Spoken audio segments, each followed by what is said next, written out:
ಕಾಂಗ್ರೆಸ್ನಲ್ಲಿ ನಡೀತಾ ಇದ್ದ ಕುರ್ಚಿ ಕಿತ್ತಾಟಕ್ಕೆ ಕೊಂಚ ವಿರಾಮ ಸಿಕ್ಕಿದೆ. ಸಿಎಂ ಮನೆಯಲ್ಲಿ ನಡೆದ ಬ್ರೇಕ್ಫಾಸ್ಟ್ ಮೀಟಿಂಗ್ ಬಳಿಕ ಕುರ್ಚಿ ಫೈಟ್ಗೆ ವಿರಾಮ ಸಿಕ್ಕಿದೆ. ಈ ಮಧ್ಯೆ ನಾಳೆ ಸಿಎಂ ಸಿದ್ದರಾಮಯ್ಯ ಡಿಸಿಎಂ ಡಿಕೆ ಶಿವಕುಮಾರ್ ಮನೆಗೆ ಬ್ರೇಕ್ಫಾಸ್ಟ್ಗೆ ತೆರಳಲಿದ್ದಾರೆ. ಸಿಎಂ ಸಿದ್ದರಾಮಯ್ಯಗೆ ನಾಟಿ ಕೋಳಿ ಫ್ರೈ, ಇಡ್ಲಿ, ಪೂರಿ, ಕೇಸರಿಬಾತ್ ಮೆನು ರೆಡಿಯಾಗಿದೆ. ಬ್ರೇಕ್ಫಾಸ್ಟ್ ಬಗ್ಗೆ ಪ್ರತಿಕ್ರಿಯಿಸಿರುವಂತಹ ಸಿಎಂ ಸಿದ್ದರಾಮಯ್ಯ ನಾಳೆ ಬೆಳಿಗ್ಗೆ 9:30ಕ್ಕೆ ಡಿಸಿಎಂ ನಿವಾಸದಲ್ಲಿ ಬ್ರೇಕ್ಫಾಸ್ಟ್ಗೆ ಹೋಗ್ತೀನಿ ಅಂದಿದ್ದಾರೆ. Sir, is the breakfast time scheduled, sir? ನಾಳೆ ಬ್ರೇಕ್ಫಾಸ್ಟ್ 9:30ಗೆ ಡಿಸಿಎಂ ಮನೆಯಲ್ಲಿ. Sir, is the breakfast time scheduled, sir? ನಾಳೆ ಬ್ರೇಕ್ಫಾಸ್ಟ್ 9:30ಗೆ ಡಿಸಿಎಂ ಮನೆಯಲ್ಲಿ. Sir, is the ನಾಳೆ ಡಿಸಿಎಂ ಮನೆಯಲ್ಲಿ ಸಿಎಂ ಬ್ರೇಕ್ಫಾಸ್ಟ್ ವಿಚಾರಕ್ಕೆ ಸಚಿವ ಪ್ರಿಯಾಂಕ್ ಖರ್ಗೆ ಪ್ರತಿಕ್ರಿಯೆ ನೀಡಿದ್ದಾರೆ. ಸಿಎಂ ಡಿಸಿಎಂ ನಮ್ಮಲ್ಲಿ ಯಾವುದೇ ವ್ಯತ್ಯಾಸ ಇಲ್ಲ ಅಂದಿದ್ದಾರೆ.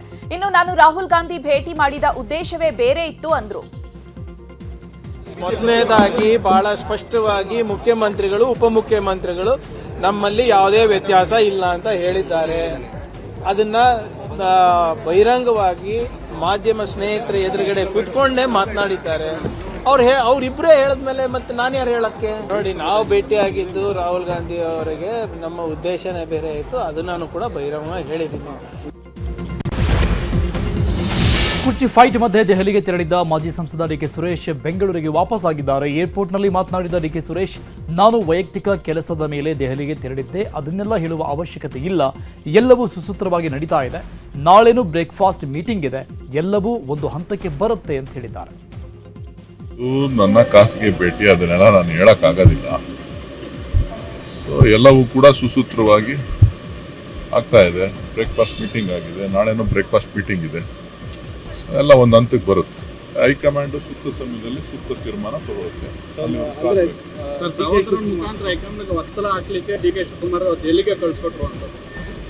ಅದು ನೀವು ಹೇಳ. ಇನ್ನು ಎಚ್ಚರಿಕೆ ಹೇಳಿಕೆ ವಿಚಾರವಾಗಿ ಮಾತನಾಡಿದ ಡಿಕೆ ಸುರೇಶ್, ಯಾರ್ಯಾರು ಯಾವ ಸಂದರ್ಭದಲ್ಲಿ ಮಠಗಳನ್ನ ಯಾವ ರೀತಿ ಬಳಸಿಕೊಂಡಿದ್ದಾರೆ ಅಂತ ರಾಜ್ಯದ ಜನರಿಗೆ ಗೊತ್ತಿದೆ ಅಂತ ಟಾಂಗ್ ಕೊಟ್ಟರು. ಅದಕ್ಕೆ ರಾಜಕೀಯವಾಗಿ ಹೇಳೋದಕ್ಕಿಂತ ಮುಖ್ಯವಾಗಿ ಯಾರ್ಯಾರು ಯಾವ ಸಂದರ್ಭದಲ್ಲಿ ಮಠ ಬಳಸ್ಕೊಂಡಿದ್ದಾರೆ ಅನ್ನೋದು ಈ ರಾಜ್ಯದ ಜನರಿಗೆ ಗೊತ್ತಿದೆ. ಹಾಗಾಗಿ ನಾನೇನು ಹೆಚ್ಚಿಗೆ ಹೇಳಬೇಕಂತ ಅವಶ್ಯಕತೆ ಇಲ್ಲ.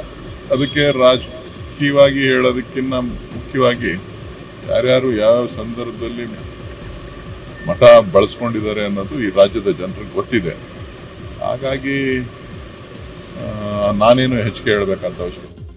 ಸಿಎಂ ಕುರ್ಚಿ ಫೈಟ್ ನಡುವೆ ಶಾಸಕ ಅಜಯ್ ಸಿಂಗ್ ಅಚ್ಚರಿ ಹೇಳಿಕೆ ಕೊಟ್ಟಿದ್ದಾರೆ. ಏರ್ಪೋರ್ಟ್ನಲ್ಲಿ ಮಾತನಾಡಿದ ಅಜಯ್ ಸಿಂಗ್, ಬದಲಾವಣೆ ಆಗುತ್ತದೆ, ಆಗಲೇಬೇಕಲ್ವಾ? ಡಿಸೆಂಬರ್, ಜನವರಿ, ಫೆಬ್ರವರಿಯಲ್ಲಿ ಆಗಬಹುದು ಅಂತ ಹೇಳಿದ್ದಾರೆ. ಆಗ್ಲೇಬೇಕಲ್ಲ, ಅದಾದ್ಮೇಲೆ ಆಗ್ಬೋದು. ಜನವರಿಯಲ್ಲೂ ಆಗ್ಬೋದು, ಫೆಬ್ರವರಿಯಲ್ಲೂ ಆಗ್ಬೋದು, ಡಿಸೆಂಬರಲ್ಲೂ ಆಗ್ಬೋದು. ಇದು ಒಂದ್ಸತಿ ಎಲ್ಲರೂ ಕೂತ್ಕೊಂಡು ಮಾತಾಡ್ತಾರೆ. ಏನ್ ತೊಂದರೆ ಅಂತೂ ಏನಿಲ್ಲ. ಇವಾಗ ಮುಖ್ಯಮಂತ್ರಿಯವರು ಮತ್ತೆ ಉಪಮುಖ್ಯಮಂತ್ರಿ ಅವರೇ ಸ್ಪಷ್ಟವಾಗಿ ಒಂದು ಪ್ರೆಸ್ ಮೀಟ್ ಮಾಡಿದ್ದಾರೆ ಅಂದ್ರೆ ಏನ್ ತೊಂದರೆನೇ. ರಾಜ್ಯದಲ್ಲಿ ಪವರ್ ಶೇರಿಂಗ್ ಗೊಂದಲ ಎಲ್ಲಿದೆ ಅಂತ ಮೈಸೂರಿನಲ್ಲಿ ಸಚಿವ ದಿನೇಶ್ ಗುಂಡೂರಾವ್ ಪ್ರಶ್ನಿಸಿದ್ದಾರೆ. ಕಳೆದ 2.5 ವರ್ಷದಿಂದಲೂ ಗೊಂದಲ ಇದೆ ಅಂತಿದ್ದಾರೆ. ಆದ್ರೆ ನಮ್ಮಲ್ಲಿ ಯಾವ ಗೊಂದಲವೂ ಇಲ್ಲ, ಏನೇ ಇದ್ರೂ ಕೂಡ ಹೈಕಮಾಂಡ್ ತೀರ್ಮಾನ ಮಾಡುತ್ತೆ ಅಂದ್ರು. ಯಾವ ಗೊಂದಲನೂ ಕೂಡ ಇಲ್ಲ. ಈಗ ಮೊನ್ನೆ ಹೇಳಿರುವಂತ ಮಾತಿಗೆ ನಾವೇನು ಮತ್ತೆ ಅದಕ್ಕೆ ಚರ್ಚೆ ಮಾಡೋ ಅವಶ್ಯಕತೆ ಇಲ್ಲ. ಸ್ಪಷ್ಟವಾಗಿ ಹೇಳಿದ್ದಾರೆ. ನಾವು ಕೇಂದ್ರದ ನಮ್ಮ ಹೈಕಮಾಂಡ್ ಅವರು ಹೇಳುವ ಪ್ರಕಾರ ನಾವು ನಡೀತೀವಿ ಅಂತ ಹೇಳಿದ ಮೇಲೆ ಇನ್ನು ಅದ್ರ ಮೇಲೆ ಇಷ್ಟು ನೋಡಿ, ಇನ್ನೊಂದು ಇಷ್ಟು ಜವಾಬ್ದಾರಿಯುತವಾಗಿ ಒಬ್ಬರು ಮುಖ್ಯಮಂತ್ರಿ ನಡ್ಕೊಳ್ತಾ ಇದ್ದಾರೆ ಅಂತ ಹೇಳಿದ್ರೆ ಅವರಿಗೆ ನಾವು ಪ್ರಶಂಸೆ ನೀಡಬೇಕು. ನಮಗೆ ಹೆಮ್ಮೆಯ ವಿಚಾರ. ಯಾಕಂದರೆ ಯಾವುದೇ ರೀತಿಯ ಒಂದು ಗೊಂದಲಗಳನ್ನು ನಮ್ಮ ಮುಖ್ಯಮಂತ್ರಿ ಆಗಿರ್ಬೋದು, ಇನ್ನು ಯಾರೇ ಆಗಿರ್ಬೋದು ಸೃಷ್ಟಿ ಮಾಡ್ತಾ ಇಲ್ಲ. ಇವತ್ತೇನೋ ಕಾಂಗ್ರೆಸ್ಸಲ್ಲಿ ಭಿನ್ನಮತ ಚಟುವಟಿಕೆ ಆಗ್ತಾ ಇದೆಯಾ ಅಥವಾ ಏನಾದರೂ ಗುಂಪುಗಾರಿಕೆ ನಡೀತಾ ಇದೆಯಾ? ಏನೂ ಇಲ್ಲ. ಕೆಲವರು ಏನೋ ಒಂದೆರಡು ಅಲ್ಲಿ ಹೇಳಿಕೆಗಳು ಬಿಟ್ಟರೆ ಎಲ್ಲೂ ಕೂಡ ಆ ಗುಂಪುಗಾರಿಕೆ, ಭಿನ್ನಮತೀಯ ಚಟುವಟಿಕೆ ಯಾವುದೂ ಇಲ್ಲ. ಎಲ್ಲ ಒಗ್ಗಟ್ಟಾಗಿತ್ತು. ದಾವಣಗೆರೆಯಲ್ಲಿ ಸಚಿವ ಮಹದೇವಪ್ಪ ಮಾತನಾಡಿ, ಸಿದ್ದರಾಮಯ್ಯ ಗಟ್ಟಿಯಾಗಿ ಸಿಎಂ ಕುರ್ಚಿ ಮೇಲೆ ಕೂತಿದ್ದಾರೆ, ಅವರೇ 5 ವರ್ಷ ಮುಂದುವರಿತಾರೆ ಅಂದ್ರು. ಗೊಂದಲ ಇರಬಾರದು ಎಂಬ ಕಾರಣಕ್ಕೆ ಸಿಎಂ ಡಿಸಿಎಂ ಬ್ರೇಕ್ಫಾಸ್ಟ್ ಮೀಟಿಂಗ್ ಮಾಡಿದ್ದಾರೆ ಅಂದ್ರು. ಸಿಎಂದು ಸಿದ್ದರಾಮಯ್ಯರು ಮುಖ್ಯಮಂತ್ರಿ ಇದ್ದಾರೆ, ಮುಖ್ಯಮಂತ್ರಿಯಾಗಿ ಮುಂದುವರಿತಾ ಇದ್ದಾರೆ. ಈಗ ಅದರ ಪ್ರಶ್ನೆ ಇಲ್ಲವೇ ಇಲ್ವಲ್ಲ. ಸರ್ಕಾರದ ಮುಂದೆ, ಪಕ್ಷದ ಮುಂದೆ ಈ ಸಬ್ಜೆಕ್ಟೇ ಇಲ್ಲಿರುವಾಗ ಅಂತ್ಯಕಂತ್ಯಗಳ ಮಾತೇಕೆ? ಇನ್ನು ಸಿಎಂ ಡಿಸಿಎಂ ನಮ್ಮ ಪಕ್ಷದ ಸೀನಿಯರ್ ಮೋಸ್ಟ್ ಲೀಡರ್ಸ್, ಅವರಿಬ್ಬರ ನಡುವೆ ಉತ್ತಮ ಸ್ನೇಹ ಬಾಂಧವ್ಯ ಇದೆ ಅಂತ ಶಾಸಕ ಪೊನ್ನಣ್ಣ ಹೇಳಿದ್ದಾರೆ. ಅವರಿಬ್ಬರೂ ಕೂಡ ನಮ್ಮ ಪಕ್ಷದ ಸೀನಿಯರ್ ಮೋಸ್ಟ್ ಲೀಡರ್ಸ್ ಅವರು. ಅದರಿಂದ ಅವ್ರಿಗೆ ಅತಿ ಹೆಚ್ಚು ಸ್ನೇಹ ಕೂಡ ಇದೆ. ಆ ಕಡೆ ಏನು ಬೇಕಾದ್ರೆ ಚರ್ಚೆ ಮಾಡ್ಕೋಬೋದು, ಬಟ್ ಯಾವತ್ತೂ ಒಬ್ಬರು ಯಾವುದೇ ರೀತಿಯಾದಂಥ ವ್ಯತ್ಯಾಸಗಳನ್ನಾಗಲಿ ಒಂದು ಆರ್ಗ್ಯುಮೆಂಟು ಕೂಡ ಆಗೋದು ನಾವು ಯಾರೂ ಕೂಡ ನೋಡಲಿಲ್ಲ. ಅದರಿಂದ ಅವರ ಮಧ್ಯದಲ್ಲಿರುವಂಥ ಬಾಂಧವ್ಯತೆ ಆ ಥರ ಇದೆ. ಈ ಚರ್ಚೆ ಮಾಡ್ತಾರೆ, ಸೇರ್ತಾರೆ. ಈಗ ಅಸೆಂಬ್ಲಿ ನಡೀತಾ ಇದೆ 8ನೇ ತಾರೀಕು, ಬ್ರೇಕ್ಫಾಸ್ಟ್ಗೆ ಕೂತ್ಕೊಂಡು ಮಾತಾಡೋಣ ಅಂತ ಮಾತಾಡಿದ್ದಾರೆ ಅಷ್ಟೇ. ಅದು ಬಿಟ್ಟರೆ ಈಗ ಸಿಗ್ತಾ ಇರುವಂಥ ಪ್ರಚಾರಕ್ಕೂ ಆಗಿರುವಂಥ ಮೀಟಿಂಗಿಗೂ ಸಂಬಂಧ ಇಲ್ಲ ಅನಿಸ್ತದೆ ನನಗೆ.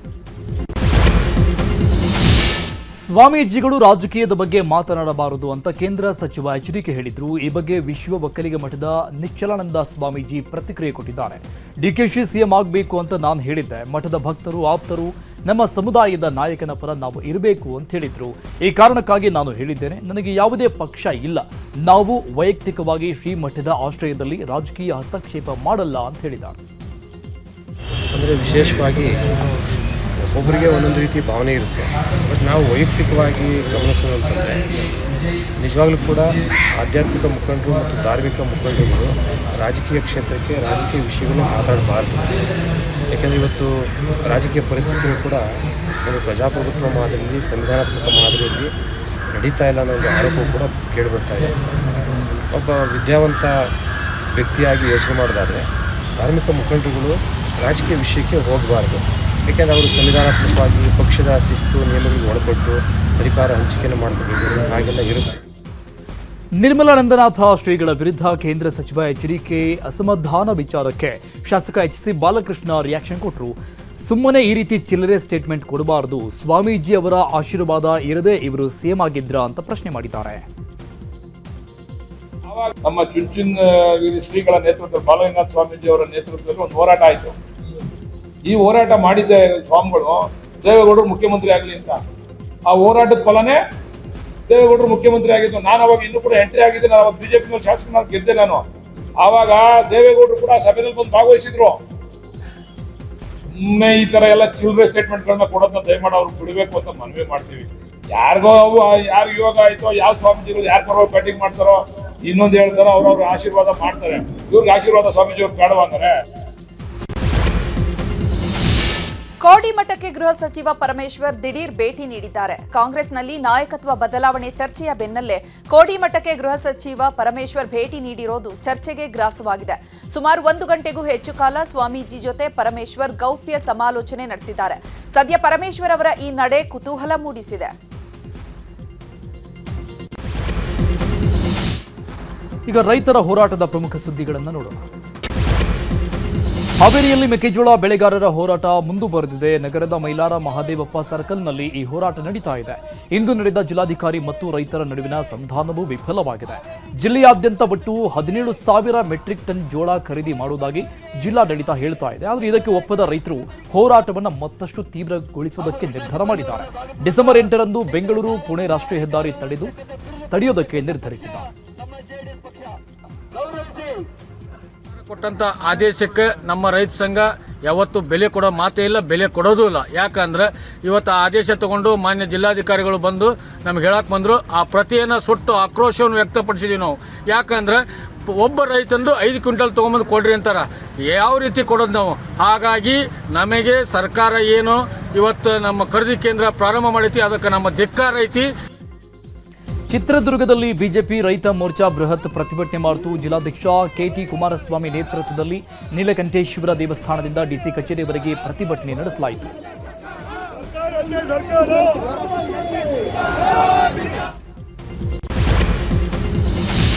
ಮೆಕ್ಕೆಜೋಳ ಖರೀದಿ ಕೇಂದ್ರ ಆರಂಭಿಸುವಂತೆ ರೈತರು ಅಹೋರಾತ್ರಿ ಧರಣಿ ನಡೆಸುತ್ತಿದ್ದಾರೆ. ಗದಗ ಜಿಲ್ಲೆ ಲಕ್ಷ್ಮೇಶ್ವರ ಪಟ್ಟಣದಲ್ಲಿ ನವೆಂಬರ್ 15ರಂದು ರೈತರು ಹೋರಾಟ ಮಾಡ್ತಾ ಇದ್ರೂ ಸರ್ಕಾರ ತಲೆ ಕೆಡಿಸಿಕೊಂಡಿಲ್ಲ. ಇದರಿಂದ ರೊಚ್ಚಿಗೆದ್ದ ರೈತರು ಟೈರ್ಗೆ ಬೆಂಕಿ ಹಚ್ಚುವ ಮೂಲಕ ಆಕ್ರೋಶ ವ್ಯಕ್ತಪಡಿಸಿದ್ದಾರೆ. 3 ದಿನಗಳಿಂದ ಉಪವಾಸ ಸತ್ಯಾಗ್ರಹ ಮಾಡುತ್ತಿರುವಂತಹ ಗವಿಮಠದ ಕುಮಾರ ಮಹಾರಾಜರು ಮತ್ತೆ ತೀವ್ರ ಅಸ್ವಸ್ಥಗೊಂಡಿದ್ದಾರೆ.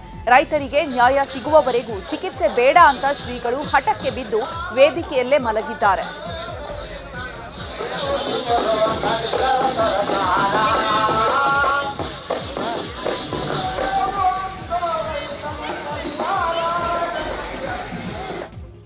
ಈ ಜಿಲ್ಲಾಡಳಿತಕ್ಕೆ ಧಿಕ್ಕಾರವನ್ನು ಕೂಗಬೇಕಾಗ್ತದೆ. ನಾನು ಜನ್ಮ ಹೋದರೂ ಪರವಾಗಿಲ್ಲ, ಇದೇ ವೇದಿಕೆ ಮೇಲೆ ಸಾಯ್ವಲ್ಲಕ್ಕೆ ಆದರೆ ರೈತರಿಗೆ ಒಳ್ಳೆ ಹೋರಾಟ ಅವರಿಗೆ ನ್ಯಾಯವನ್ನು ಸಿಗಬೇಕಂಥೇಳಿ ವಿನಂತಿಯನ್ನು ಮಾಡ್ಕೊತಾ ಇದ್ದೇನೆ.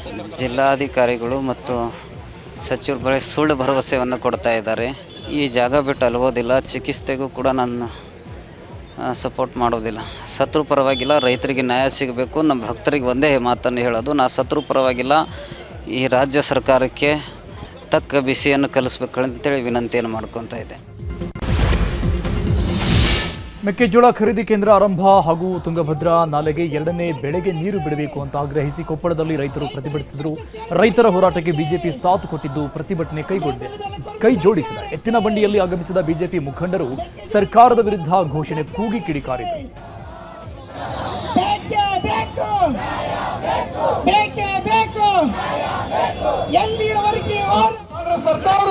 ಎಂಟನೇ ತಾರೀಕೇನು ಬೆಳಗಾವಿನಲ್ಲಿ ಅಧಿವೇಶನ ಪ್ರಾರಂಭ ಆಗ್ತದೆ, ಅದಕ್ಕಿಂತ ಮುಂಚಿತವಾಗಿ ಬೆಳಗಾವಿನಲ್ಲಿ ಕೂಡ ಸುಮಾರು ಒಂದು 50,000ಕ್ಕಿಂತಲೂ ಹೆಚ್ಚು ರೈತರು ನಡಿಗೆ ಮುಖಾಂತರ ಸುವರ್ಣಸೌಧವನ್ನು ಮುತ್ತಿಗೆ ಮಾಡಬೇಕು ಅನ್ನುವಂಥ ಚಿಂತನೆ ಕೂಡ ರೈತರಲ್ಲಿ ನಡೀತಾ ಇದೆ.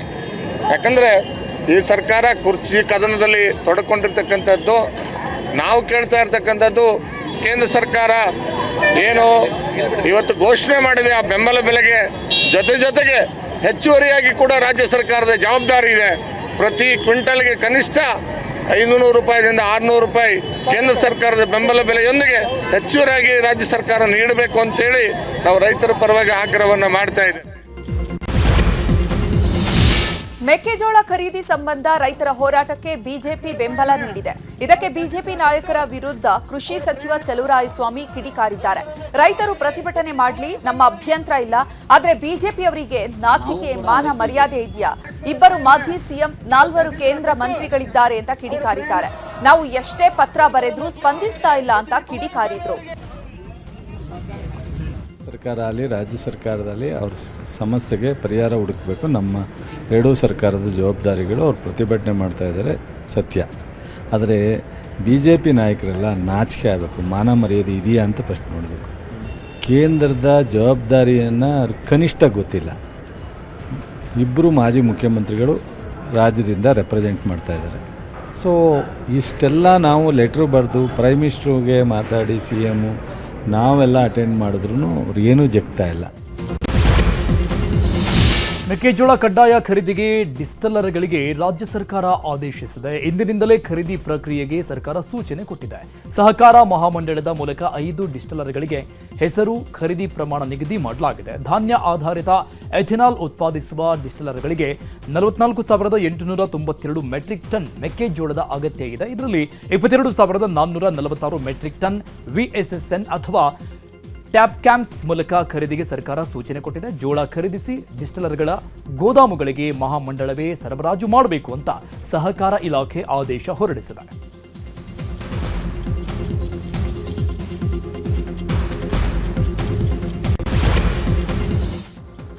ರಾಜ್ಯದ ಸುದ್ದಿಗಳನ್ನು ನೋಡೋಣ. ಉತ್ತರ ಪ್ರದೇಶದ ಗೋಸಿ ಕ್ಷೇತ್ರದ ಸಂಸದ ಬೆಂಗಳೂರು ಟ್ರಾಫಿಕ್ ಬಗ್ಗೆ ಲೇವಡಿ ಮಾಡಿದ್ದಾರೆ. ಸಮಾಜವಾದಿ ಪಕ್ಷದ MP Rajeev Rai Bengaluru traffic notorious ಅಂತ ಲೇವಡಿ ಮಾಡಿದ್ದಾರೆ. ನಿನ್ನೆ ಬೆಂಗಳೂರಿನಲ್ಲಿದ್ದಂತಹ ರಾಜೀವ್ ರೈ ಅಧಿವೇಶನದ ಹಿನ್ನೆಲೆ ದೆಹಲಿಗೆ ತೆರಳಬೇಕಿತ್ತು. ಆದರೆ ರಾಜ್ಕುಮಾರ್ ಸಮಾಧಿ ಬಳಿ ಸುಮಾರು 1 ಗಂಟೆಗಳ ಕಾಲ ರಾಜೀವ್ ಟ್ರಾಫಿಕ್ನಲ್ಲಿ ಸಿಲುಕೊಂಡಿದ್ರು. ಈ ಬಗ್ಗೆ ಎಕ್ಸ್ನಲ್ಲಿ ಪೋಸ್ಟ್ ಮಾಡಿರುವಂತಹ ರಾಜೀವ್ ರೈ, ಟ್ರಾಫಿಕ್ ಜಾಮ್ನಿಂದ ಫ್ಲೈಟ್ ಮಿಸ್ ಆಗುವಂತಹ ಸಾಧ್ಯತೆ ಇತ್ತು. ನಾನು ನಿರಂತರವಾಗಿ ಟ್ರಾಫಿಕ್ ಪೊಲೀಸರಿಗೆ ಕರೆ ಮಾಡಿದ್ರೂ ಕೂಡ ಯಾರೂ ಕರೆ ಸ್ವೀಕರಿಸಿಲ್ಲ ಅಂತ ಆಕ್ರೋಶ ವ್ಯಕ್ತಪಡಿಸಿದ್ದಾರೆ. ಇನ್ನು ಇದೇ ವಿಚಾರವಾಗಿ ಮಾತನಾಡಿರುವಂತಹ ಡಿಸಿಎಂ ಡಿಕೆಶಿ, ನಾನು ಆ ಸಂಸದರನ್ನ ದೆಹಲಿಯಲ್ಲಿ ಭೇಟಿಯಾಗ್ತೇನೆ, ದೆಹಲಿಯಲ್ಲಿನ ಸಂಚಾರವನ್ನ ತೋರಿಸುತ್ತೇನೆ ಅಂತ ಟಾಂಗ್ ಕೊಟ್ಟಿದ್ದಾರೆ. Rajiv Rai, MP from Uttar Pradesh, has tagged you and said that sir, he got stuck in the traffic. Okay, come on, let me meet him in Delhi. You tell him I'll meet in Delhi. What will be the traffic in Delhi? I'll show you. I'll also tag. ಕ್ರೀಡೆಯಲ್ಲಿ ಸಾಧನೆ ಮಾಡಿದ ಪಟುಗಳಿಗೆ ಇಂದು ರಾಜ್ಯ ಸರ್ಕಾರದ ವತಿಯಿಂದ ಪ್ರಶಸ್ತಿ ಪ್ರದಾನ ಮಾಡಲಾಗಿದೆ. ಯುವನಿಕಾ ಸಭಾಂಗಣದಲ್ಲಿ ನಡೆದ ಕಾರ್ಯಕ್ರಮದಲ್ಲಿ ಏಕಲವ್ಯ ಜೀವಮಾನ ಸಾಧನೆ ಕ್ರೀಡಾ ರತ್ನ ಕ್ರೀಡಾ ಪೋಷಕ ಪ್ರಶಸ್ತಿಯನ್ನು ಸಿಎಂ ಸಿದ್ದರಾಮಯ್ಯ ಪ್ರದಾನ ಮಾಡಿದರು. 2022 ಹಾಗೂ 2023 ಸಾಲಿನ 30 ಕ್ರೀಡಾಪಟುಗಳಿಗೆ ಏಕಲವ್ಯ ಪ್ರಶಸ್ತಿ ಪ್ರದಾನ ಮಾಡಲಾಯಿತು. ಇನ್ನು ಒಲಿಂಪಿಕ್ನಲ್ಲಿ ಭಾಗಿಯಾಗುವ ಕ್ರೀಡಾಪಟುಗಳಿಗೆ ಸಿಎಂ ಸಿದ್ದರಾಮಯ್ಯ ಬಂಪರ್ ಆಫರ್ ಕೊಟ್ಟಿದ್ದಾರೆ. ಒಲಿಂಪಿಕ್ನಲ್ಲಿ ಚಿನ್ನ ಗೆಲ್ಲುವ ಕ್ರೀಡಾಪಟುಗಳಿಗೆ ಸರ್ಕಾರದಿಂದ 6 ಕೋಟಿ ರೂಪಾಯಿ ನಗದು ಬಹುಮಾನ ಜೊತೆಗೆ ಕ್ಲಾಸ್ 1 ಸರ್ಕಾರಿ ಹುದ್ದೆಯನ್ನು ನೀಡುವುದಾಗಿ ಘೋಷಿಸಿದ್ದಾರೆ. ಒಲಿಂಪಿಕ್ನಲ್ಲಿ ಯಾರು ಚಿನ್ನ ಗೆಲ್ತಾರೆ ಅವರಿಗೆ 6 ಕೋಟಿ ರೂಪಾಯಿ ಕೊಡ್ತೇನೆ ಅಂತ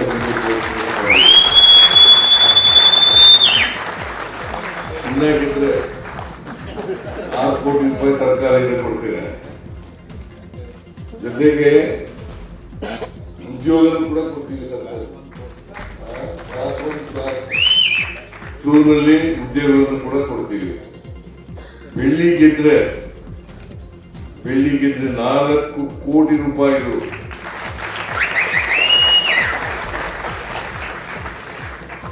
ಕಂಚು ಗೆದ್ರೆ 2 ಕೋಟಿ ರೂಪಾಯಿಗಳು. 3 ಕೋಟಿ ಕಂಚು ಗೆದ್ರೆ 3 ಕೋಟಿ, ಚಿನ್ನ ಗೆದ್ರೆ 6 ಕೋಟಿ, ಬೆಳ್ಳಿ ಗೆದ್ರೆ 4 ಕೋಟಿ, ಕಂಚು ಗೆದ್ರೆ 3 ಕೋಟಿ. ಮಹಾರಾಷ್ಟ್ರದ ಕನ್ನೇರಿ ಮಠದ ಅದೃಶ್ಯ ಕಾಡಸಿದ್ದೇಶ್ವರ ಸ್ವಾಮೀಜಿ ಮತ್ತೆ ವಿವಾದಾತ್ಮಕ ಹೇಳಿಕೆ ನೀಡಿದ್ದಾರೆ. ಬೆಳಗಾವಿ ಜಿಲ್ಲೆಯ ರಾಯಭಾಗ ಪಟ್ಟಣದಲ್ಲಿ ನಡೆದ ಹನುಮ ಮಾಲಾ ದೀಕ್ಷಾ ಕಾರ್ಯಕ್ರಮದಲ್ಲಿ ಮಾತನಾಡಿದ ಶ್ರೀಗಳು ಕಾವಿ ಹಾಕಿದ ಬಸವ ತಾಲಿಬಾನ್ಗಳು ಎಂದಿದ್ದಾರೆ ಮತ್ತು ರಾತ್ರಿ ಟಿ ಶರ್ಟ್ ಬರ್ಮೋಡಾ ಹಾಕಿ ಹೋಟೆಲ್ ಬಾರ್ಗೆ ಹೋಗುವವರಿಗೆ ಮಠ ಯಾಕೆ, ಮಠಗಳನ್ನ ಯಾಕೆ ಹಾಳು ಮಾಡ್ತಿದ್ದೀರಾ ಅಂತ ಪ್ರಶ್ನೆ ಮಾಡಿದ್ದಾರೆ. ಆ ಹನುಮ ಮಾಲೆ ಒಂದ್ಸಾರಿ ನಾವು ಹನುಮ ಮಾಲಾಧಾರಿಗಳು ಅಂತ ಮನಸ್ಸಿನಾಗ ಇಳೀತು ಅಂತಂದ್ರೆ ಮುಗಿತು. ನಾವು ಯಾವುದೇ ಕೆಟ್ಟ ಕೆಲಸಕ್ಕೆ ದುಶ್ಚಟಗಳಿಗೆ ಬಲಿ ಆಗುವುದಿಲ್ಲ. ಈ ಮಾಲಿ ಮಾತಾಡಿಲ್ಲ. ಇದನ್ನ ಯಾರ ಬಹಳ ಮಂದಿ ಟೀಕಾ ಟಿಪ್ಪಣಿನೂ ಮಾಡಬಹುದು. ಕಮ್ಯುನಿಸ್ಟರು ಮತ್ತು ನಮ್ಮಂತ ಬಟ್ಟೆ ಹಾಕೊಂಡಂತ ಬಸವ ತಾಲಿಬಾನಿಗಳು ಟೀಕಾ ಮಾಡಬಹುದು. ನಿಮ್ಮ ಮ್ಯಾಗ ಬಡಗಿ ಹಿಡ್ಕೊಂಡು ಯಾಕೆ ಅಡ್ಡಾಡ್ತೀರಿ, ಮತ್ತೇನು ಅರ್ಧೆ ತಾಟ್ ಹಿಡ್ಕೊಂಡು ಅಡ್ಡಾಡೋರ. ಇನ್ನು ಕನ್ನೇರಿ ಶ್ರೀಗೆ ತಿರುಗೇಟು ಕೊಟ್ಟಿರುವಂತಹ ಉರಿಲಿಂಗ ಪೆದ್ದಿ ಮಠದ ಜ್ಞಾನ ಪ್ರಕಾಶ ಸ್ವಾಮೀಜಿ ನೀವು ಭಾರತೀಯ ಪ್ರಜೆಯಾಗಲು ಯೋಗ್ಯರಲ್ಲ ಅಂತ ನೇರವಾಗಿ ಸುಪ್ರೀಂ ಕೋರ್ಟ್ ಹೇಳಿದೆ. ಸುಪ್ರೀಂ ಕೋರ್ಟ್ ಹೇಳಿದ ಮಾತನ್ನ ಕನ್ನೇರಿ ಶ್ರೀಗಳು ಅರ್ಥ ಮಾಡಿಕೊಳ್ಳಬೇಕಿತ್ತು. ಮನುಷ್ಯತ್ವವನ್ನ ಗೌರವಿಸುವವರು ಯಾರು ಈ ರೀತಿ ಮಾತನಾಡಲ್ಲ ಅಂದಿದ್ದಾರೆ. ಕಲಬುರಗಿಯ ಚಿತ್ತಾಪುರದಲ್ಲಿ ಭೀಮನಡಿಗೆ ಪಥಸಂಚಲನ ಯಶಸ್ವಿಯಾಗಿ ಪೂರ್ಣಗೊಂಡಿದೆ. ಪಥಸಂಚಲನದ ಮುಂದೆ ಸಂವಿಧಾನ ಪೀಠಿಕೆಯ ಭವ್ಯ ಮೆರವಣಿಗೆ ನಡೆಯಿತು. 600ಕ್ಕೂ ಹೆಚ್ಚು ಜನರು ಸಮವಸ್ತ್ರದೊಂದಿಗೆ ಪಥಸಂಚಲನದಲ್ಲಿ ಭಾಗಿಯಾಗಿದ್ದರು. ಸುಮಾರು 4,000 ಜನ ರ್ಯಾಲಿಯಲ್ಲಿ ಭಾಗಿಯಾಗಿದ್ದಾರೆ. ಚಿತ್ತಾವಲಿ ಚೌಕ್ನಿಂದ ಬಜಾಜ್ ಕಲ್ಯಾಣ ಮಂಟಪದವರೆಗೆ ಪಥಸಂಚಲನ ನಡೆಯಿತು.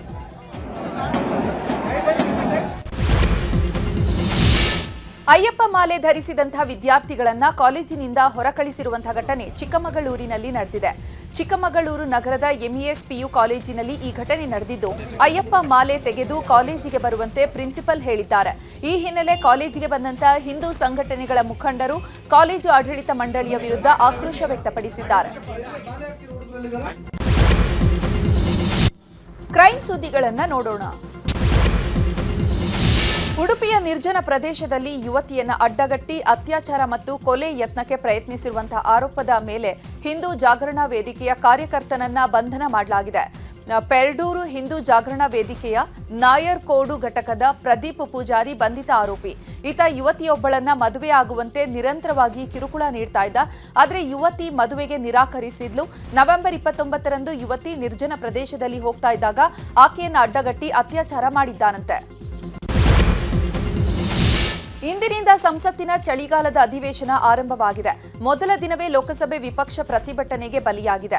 ಕಲಾಪ ಆರಂಭ ಆಗ್ತಾ ಇದ್ದಂತೆ ಪ್ರತಿಪಕ್ಷಗಳು ಎಸ್ಐಆರ್ ಹಿಂಪಡೆಯುವಂತೆ ಗದ್ದಲ ಎಬ್ಬಿಸಿದ್ರು.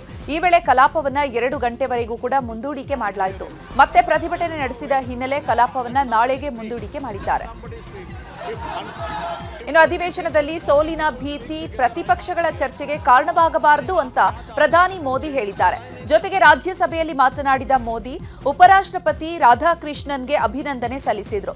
ಜೊತೆಗೆ ನಮ್ಮ ಅಧ್ಯಕ್ಷರು ಸರಳ ಕುಟುಂಬದಿಂದ ಬಂದವರು, ಇಡೀ ಜೀವನವನ್ನ ಸಮಾಜ ಸೇವೆಗೆ ಮುಡಿಪಾಗಿಟ್ಟಿದ್ದಾರೆ.